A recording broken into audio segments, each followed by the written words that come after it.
Good morning, everyone. So today we are the group 6, and the members are Villarreal, Princess Angelica, Holiero GC, Solis Jason, and Dagwat Dave Brian. So today we are going to discuss about the cross-cultural management.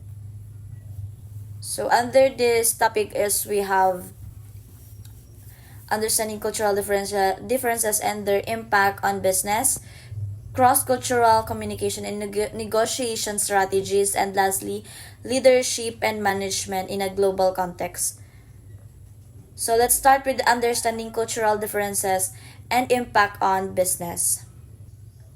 So in this part, I will explain why understanding cultural differences is very important in international business and trade. So first thing is, in global business, we work with people from different countries, right? So each country has its own values, paniniwala, ano pa ba? Culture and and ways of doing their business. So may every country meron iba-ibang sistema.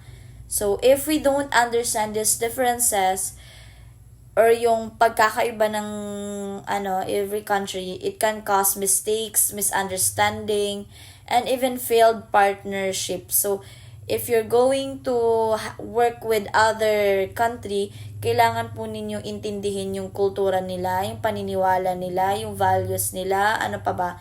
So kung paano sila ng kanilang business or system nila. So I will give you an example. So some cultures communicate directly, or ibang country nagko-communicate sila directly, while others nag-speak sila in a more polite or in indirect way. So some countries follow strict schedules while others are more flexible with their time. So iba-iba po tayo, kaya nga po kailangan nating intindihin muna yung kultura ng ibang tao, yung paniniwala ng ibang country before we sa kanila makipag-negotiation. So these cultural differences affect nakaka-apekto siya with our decision making or with the teamwork, and even simple things like how we greet each other, how they communicate, or how we communicate. So overall understanding, we all know that culture helps avoid conflict, so it makes communication clearer and builds stronger international relationships. So let's go on with our cross-cultural communication and negotiation. So next, I will talk about the cross-cultural communication and how we negotiate in international business. Good communication is the most important skill in dealing with other cultures. So alam niyo naman guys, so kailangan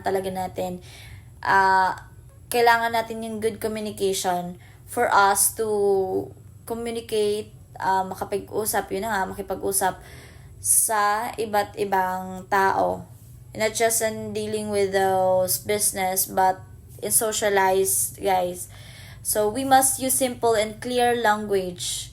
So we avoid, lalo na sa mga important events like businesses, we must avoid slang, yung mga like Gen Z things, ganyan. So we must use formal language. Difficult words, avoid that one, or jokes that may be misunderstood, kasi may mga ibang tao kasi na nami-misinterpret, lalo na pag we use that words. So we also need to respect cultural norms. In some culture, building relationship must come first before business. So sa iba kasi, kailangan muna natin build ng relationship with other, meron na tayong bonding, bond, or like parang close na before they make a business.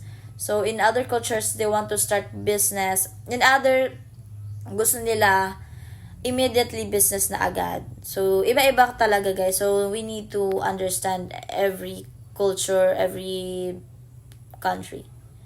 So, non-verbal communication is also important. Eye contact, gestures, and body language mean different things in different countries. So, that is very important when you're going to communicate. So, hindi pwedeng, when you're going to, for example, for us, ako, we're the reporter, mas maganda if we're going to report eye to eye, the eye contact, the gestures, body language. So, it means na parang we are focused, ganun, di ba? When it comes to negotiation, Western countries usually negotiate directly. So, sa Western daw, they usually directly yung pag-negotiate nila. But in Asian and in Middle Eastern culture, they prefer more calm and relationship-based negotiation. So, yan yung sa atin. And usually sa Middle East. So, by being patient, open-minded, and respectful, we can create better agreements and avoid conflict. Yan. So, yun yung importante. We should be patient, open-minded, and respectful so we can create better agreements and avoid conflict sa mga negotiation. Yan. So, let's go on with slide 4. So, leadership management in a global context. So, for this slide, guys, I will explain a little bit like more on explain about leadership in a global context. So, a global leader must be flexible. So, they must be understand that team members around the world have different expectations and communication styles. So, one important skill is cultural intelligence or what we call CQ. So, this means that the leader knows how to read situations. Alam niyo yan, guys. Hindi lang naman yan sa isang company but overall. No? Kasi ito global naman yung inaano natin dito. So, aside from how to read situations, understand different behaviors, and adapt their approach depending on the culture. So, a global leader must also follow ethical standards. So, meron tayong sinusunod. 'Di ba? So, may standards tayong sinusunod. Lalo na yung global, yung leader mismo. So, in international trade, we need to follow laws. 'Di ba? Meron tayong mga batas every country. Labor, environment, anti-corruption, data privacy. So, anti-corruption sa ano natin is hindi natin alam naman natin yung Philippines may issue to sila today na about corruptions. Data privacy and intellectual property. So, finally, global leadership is about building partnerships. So, strong business relationships are based on respect, clear communication and cultural understanding and shared goals. Good morning, leaders. I am Holiaro JC, and this slide is about mastering cross-cultural communication and negotiation. Number 1 is clear and simple language. Avoid jargon, idioms, or slang that may not translate. Speak clearly, understanding, and mindful of language barrier. Ang sinasabi daw dito is gumamit ng mga salitang madaling maintindihan, iwasan ang paggamit ng endomia or jargons na hindi pamilyar sa ibang tao. Number 2 is respect cultural norms. Understand if the cultural values, relationship, are over immediate business transactions or vice versa. This awareness help build genuine connection. Ang sinasabi daw dito is alamin ang ibang ugali ng ibang kultura, maaring sa paraan ng pagbati, pagbibigay ng regalo, or ang pag-uugali sa mesa. Number 3 is the nonverbal communication. Gesture, eye contact, and body language have different meaning globally. Direct eye contact is a sign of confidence in some cultures but can be disrespectful in others. Ang sinasabi dito is pagtuunan ng pansin ng pagkilos or facial expression at tono ng boses ng iyong kausap. Number 4 is adapt negotiation style. Ang sinasabi dito is mas maganda daw na baguhin ang estilo ng negosasyon depende sa mga kultura ng iyong kausap. Kasi ang ibang kultura daw ay mas formal kaysa sa ibang kultura. Number 5 is patience and open-mindedness. Relationship building cultures often require more time for negotiation.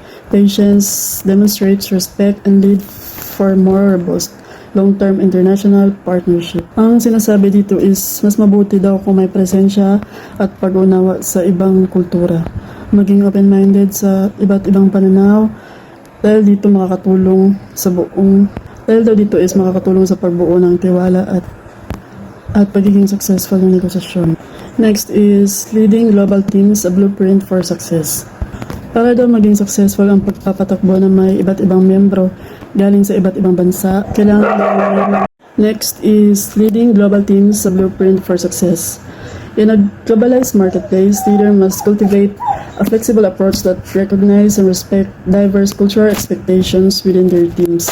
This adaptability is a key to fostering an inclusive of productive work environment. Ang sinasabi daw dito para maging successful ang pagpapatakbo ng may iba't ibang grupo galing sa iba't ibang bansa. Kailangan daw meron na malinaw na pag-uusap, may respeto sa kultura, pag-uunawa sa pagkakaiba at kakayahan para magampanan daw ang iba't ibang sitwasyon. Last is mahalaga daw na bukas ang pag-iisip sa mga bagong ideya at pagrespeto sa iba. Good morning leaders, I'm Jason for Solis. So for this slide, we gonna discuss key pillars of global leadership. Ang unang pillar, cultural intelligence. Ibig sabihin nito ay ang global must understand and adapt sa iba't ibang culture. Hindi sapat na alam mo lang ang sariling kultura, kailangan marunong ka rin mag-adjust sa belief, values at behavior ng ibang tao. So ang unang pillar, cultural intelligence, ay kailangan mo siya mag-adjust, like kung ano ang gusto sa isa ka tao nang daw ikaw ang mag-adapt para sa ilang culture. So ang ikadalawa is ang global communication. Ito ay ang ability to communicate clearly, simple and respectfully across different cultures. Global leaders avoid complicated words at gumagamit ng neutral tone para maiwasan ang misunderstanding. So diri naman sa global communication is kailangan ng nagkaklarohay ka mo sa pag-istorya, like nang mahina lang yung boses, like tapos yung klaro para hindi maiwasan yung pagka-misunderstanding yung ganun. So ang ikatatlo is ang strategic thinking. Ang global leader ay dapat marunong gumawa ng decision na hindi lang pang local kundi may global perspective. So ang strategic thinking is like daw ma-expand pang iyong pagka-thinking. Wala nang halimbawa nang daw kabalo ka ng brainstorming tapos ng malawakang saklaw ng iyong pag-iisip. Tapos sa number 4 is flexibility. Important sa global leadership ang mabilis na pag-adjust sa changes sa global markets like economic shift, new technology or cultural differences. So sa number 5 is ethical leadership. Dito pumapasok ang fairness, integrity at responsibility. Kahit saan bansa sila ang mag-operate, global leaders must follow ethical standards. So sa number 6 naman is ang global collaboration. A global leader should know how to lead and motivate multicultural teams. Mahalaga ang teamwork. So dito naman sa number 6 is mas kailangan na mag-cooperate tapos marunong ka makisama sa mga ka-teamwork mo para maging okay kayo. So sa number 7 is ang global mindset. Ito ang ability to think behind local views at maintindihan ang global trends. The cultural intelligence advantages. Cultural intelligence o CQ ay mahalagang skill para sa global leaders. Kapag mataas ang CQ, kaya mong intindihin ang unfamiliar gestures, cultural behavior at motivation ng ibang tao. So ang cultural intelligence advantage is daw may disadvantage ka, like nang maintindihan mo ang kailangang mga language, mga culture, mga history. So may advantages kagit sa unlike sa iban nga wala sila sang kabalukunan ng mga mga culture nila sa ibang tao. So may advantages kagit kapag may cultural intelligence advantages ka. So dahil dito mas effective ka sa cross-culture situation sa halip na maging challenge ang cultural differences, nagiging opportunity para sa better communication, teamwork at success sa international business. So yun naman po, maraming salamat. Good morning leaders, my name is Dave Brian Dagwat. So for the slide 9, I will explain the key pillar of global leadership. a global leader needs a strong cultural intelligence or CQ. This means the leader understands different cultures, different communication styles, and different behaviors with high CQ. These leaders can avoid misunderstanding and can guide their team better. Another pillar is ethics. In global business, leaders must follow fair labor practices, protect the environment, fight the corruption, respect the data privacy, and protect intellectual property rights. Following these rules builds trust and help the company maintain a good reputation in international markets. Global leaders must also build sustainable partnership. This means having mutual respect, open communication, cultural flexibility, and shared goals with partners from other countries. These pillars helps leaders succeed in global business environment. So for the slide 10, this will explain sustainable global partnership. In international business, success is not only about making deals. It is about building long-term relationship with partners from different countries. So first, we need mutual respect. We must value their culture, traditions, and business styles. Next is open communication. We should speak clearly, listen carefully, and avoid misunderstanding. Cultural agility is also important. This means we can adjust our approach depending on the culture we are dealing with. And lastly, having shared goals makes the partnership stronger, and when both sides want the same outcome, it becomes easier to operate and grow together. Strong partnership helps companies survive cultural differences and changes in the global market. Thank you. Let's go on with slide 11, our final and conclusion about our report. So to summarize everything, cross-cultural management is very important in international business today. Kasi understanding cultural differences helps us communicate better and avoid misunderstanding and build trust. So alam niyo yan guys, kailangan talaga natin we have to communicate better, avoid misunderstanding, and build trust. So good communication and the right negotiation style allows companies to work smoothly with global partners. And finally, strong leaders with cultural intelligence and ethical practices help build long-term and sustainable business relationship. So in short, companies that respect and understand culture can succeed and grow in the global market. And that's all. Thank you.